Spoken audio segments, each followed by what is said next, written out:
Zaidi ya mara moja katika michezo tofauti tofauti ndani ya bara la Ulaya kumekuwa na matukio ya kiubaguzi kwa wachezaji weusi. Ubaguzi ulianzia ndani ya uwanja na kutoka kwa wachezaji wenzao, na mara nyingine ni wachezaji wa timu moja. Ni jambo la kusikitisha sana, linalowaumiza wachezaji na wakati mwingine kuwatoa mchezoni kabisa. Lakini pia wamekuwa wakibaguliwa na wachezaji wa timu pinzani na kufanyiwa kejeli pamoja na kutukanwa matusi kabisa. Wamekuwa wakinyanyasika ndani ya uwanja na hata nje ya uwanja, kwani hata mashabiki wamekuwa wakiwanyanyasa sana na kuwatusi wachezaji weusi.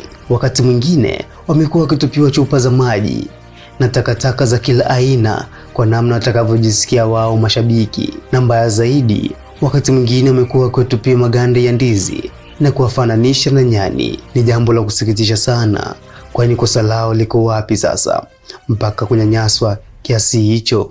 Lakini matukio haya ya kiubaguzi ya kuishia huko bara la Ulaya yamekuwa yakionekana zaidi ya mara moja mpaka katika bara la Afrika. Matukio haya ambayo yamekuwa zaidi yakionekana hasa kwenye mashindano ya kimataifa, michezo inayokutanisha wachezaji kutoka timu tofauti tofauti. Ndani ya michezo pamekuwa kukionekana matukio kabisa ya kiupendeleo na ubaguzi kati ya ngozi za wachezaji weusi na wachezaji weupe. Tunazidi kujiuliza kosa lao liko wapi sasa? Na mbaya zaidi ni waamuzi wanaoaminiwa na kupewa dhamana ya haki ya kila mchezaji mmoja ndani ya uwanja, na wao wamekuwa wakihusika katika matukio ya unyanyasaji wa haki kwa wachezaji weusi ndani ya uwanja. Ni jambo la kusikitisha sana, kwani kosa lao liko wapi sasa?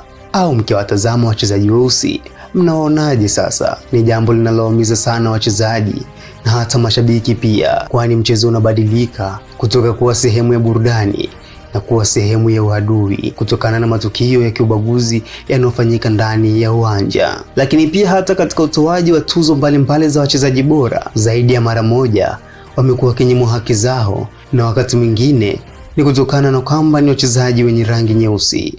Hakika ni jambo linaloumiza sana na kusikitisha sana, na wakati mwingine ni viongozi wakubwa kabisa katika mchezo wa soka wanaofanya vitendo vya kiubaguzi kwa wachezaji weusi. Ni jambo linaloondoa umoja katika mchezo wa soka na kuweka matabaka, kwani sote tunatambua hakuna mchezo mwingine duniani wenye uwezo wa kukusanya watu wengi sana isipokuwa mchezo wa soka. Hakika soka liheshimiwe na sheria zake pia ziheshimiwe. Haki nazo zizingatiwe katika mchezo wa soka, kwani ubaguzi wa rangi unaondoa umoja katika mchezo wa soka na kuweka matabaka. Inafaa mjue kwamba ngozi nyeusi sio ugonjwa na wala sio uchafu, na wala hakuna sababu ya kubaguana na kuweka matabaka, kwani soka limetuunganisha na kutufanya kuwa kitu kimoja. Ndio maana ya kuanzishwa kwa mashindano ya kukutanisha timu tofauti tofauti kutoka mataifa tofauti tofauti. Lengo ni kudumisha umoja tu, lakini pia kuwepo kwa kombe la dunia linalokutanisha au kushindanisha mataifa yote duniani kwa lengo moja, kudumisha umoja na mshikamano katika soka duniani chini ya uongozi wa FIFA. Ni umoja na mshikamano, hakuna maana wala manufaa katika ubaguzi wa rangi, bali sote tu moja ndani ya soka. Mpaka hapo tumefikia tamati ya simulizi yetu.